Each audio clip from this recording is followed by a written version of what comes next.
from some of the GOP's most religious conservative voters. How do you balance that? You're a conservative, so-called conservative. You're a Republican. You're supposed to have conservative values, and yet you push homosexuality.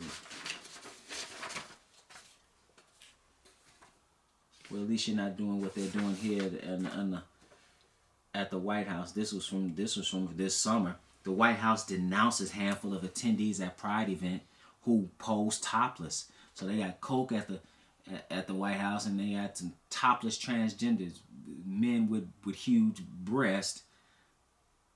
It's a travesty. The White House is responding after several transgender guests exposed their chests at the administration's Pride celebration this weekend. You can't see the wheels falling off? You got to see the wheels are falling off, right? You see that, right? He had to come out and say it was so egregious, and of course it was videotaped. And you know, the person who did it, the man who was out there with his would look like women's breasts, you know, he doubled down. So moral decay, and ultimately you have economic decay as well. This is from I want to say Fox News. U.S. national debt. It says U.S. national debt tops $34 trillion. The U.S. national debt surpassed $34 trillion this month for the first time. Okay, this is 1 month ago that this was published. The U.S. national debt surpassed $34 trillion this month for the first time in history, and with large deficits expected to continue, questions about the sustainability of the debt burden are likely to mount.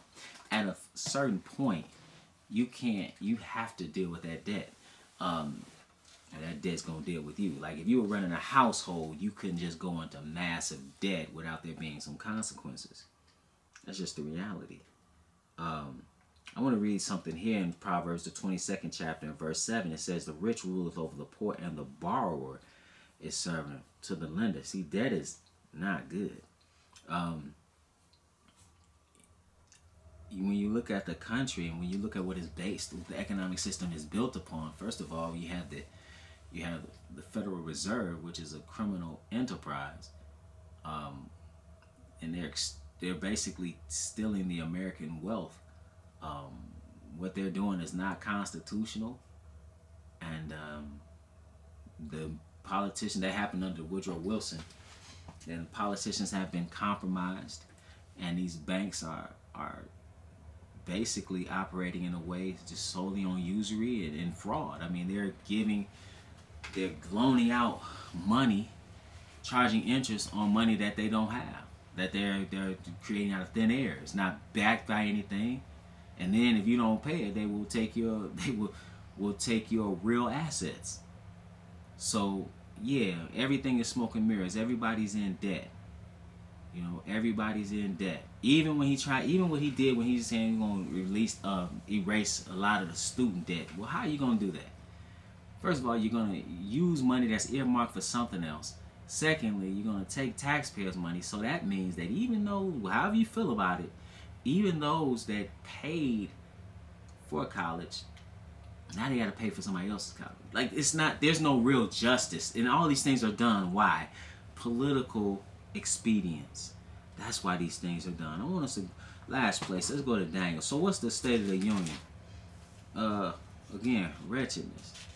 That's not to mention all the crime that's increasing. Daniel, let's pick it up in Daniel.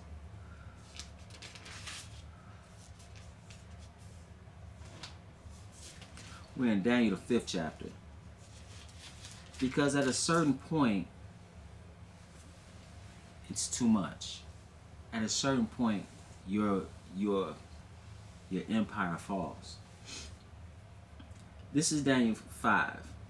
And this is when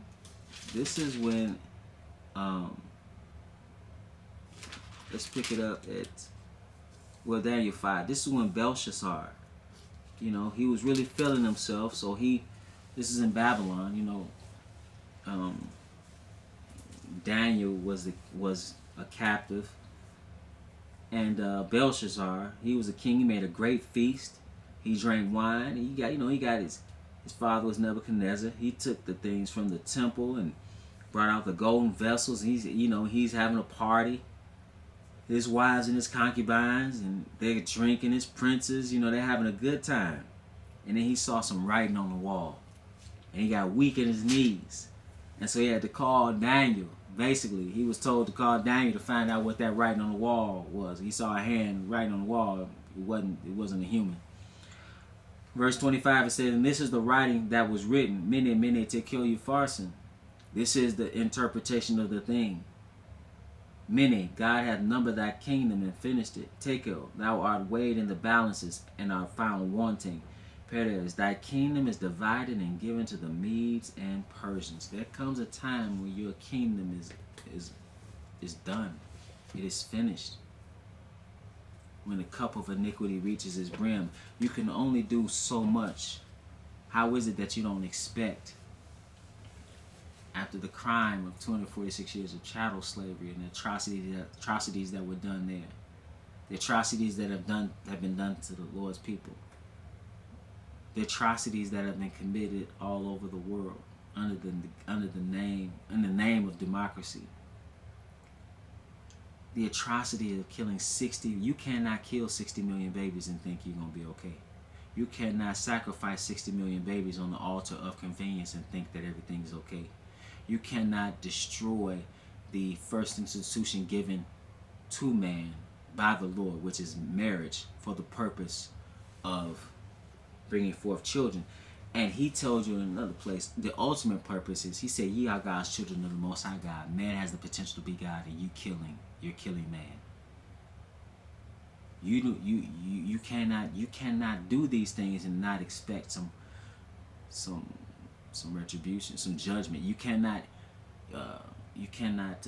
indoctrinate little children with ideas of being gay, with ideas of dismembering themselves. You cannot basically be complicit in the trafficking and being part of the cause of the 88,000 or how many 85,000 children that have been trafficked on that border, and no telling how many children have been raped, no telling how many women have been raped, no telling how many people have their labor exploited. You are part of that. You are definitely responsible.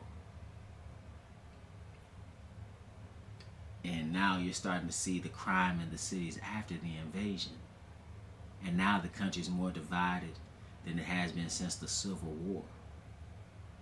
And then now you see economically people are struggling. It's only a matter of time. See, if this is a crumbling empire, go through this country. I've traveled through this country. You drive through this country and you see how people are living. And you from the hood, you see some Blythe, you've seen some abandoned buildings. Go to West Virginia. Go around Appalachia. You want to see some. Go through these. Go through Oakland. Go through some of these cities. Go down.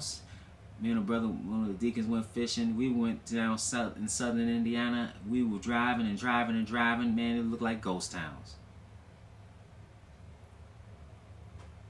Look like ghost towns. That's all over this country. The infrastructure is crumbling.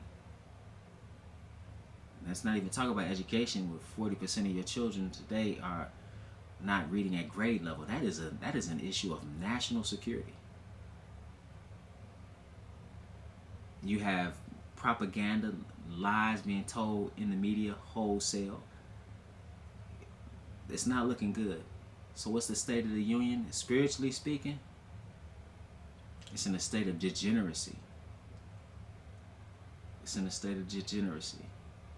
So those are some, you should think of the things that are going on in this country, and quite frankly, it doesn't look like the United States is going to be able to get out of the way of judgment. So you want to make sure that at least perhaps you can get out of the way. As he said in one place, "Come out of her, my people." I thank you for your time.